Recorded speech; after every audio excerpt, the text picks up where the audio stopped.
സന്ദീപ് വാര്യരുടെ കോൺഗ്രസ് പ്രവേശനം അറിയുന്നത് വാർത്തയിലൂടെയെന്ന് കെ മുരളീധരൻ. താൻ എളിയ കോൺഗ്രസ് പ്രവർത്തകൻ മാത്രമാണ്. ഫേസ്ബുക്കിലെ കുറിപ്പ് ആരെയും ഉദ്ദേശിച്ച് പറഞ്ഞതല്ലെന്നും കെ മുരളീധരൻ തിരുവനന്തപുരത്ത് പറഞ്ഞു. അത് ഇന്നലെ മുതൽ കോൺഗ്രസ്സുകാരനായി.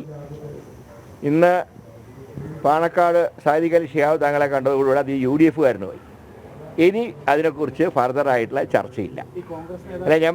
ഇനി അതിനെക്കുറിച്ച് ഫർദറായിട്ടുള്ള ചർച്ചയില്ല. കാരണം 20-ാം തീയതി പാലക്കാട് ഇലക്ഷനാണ്.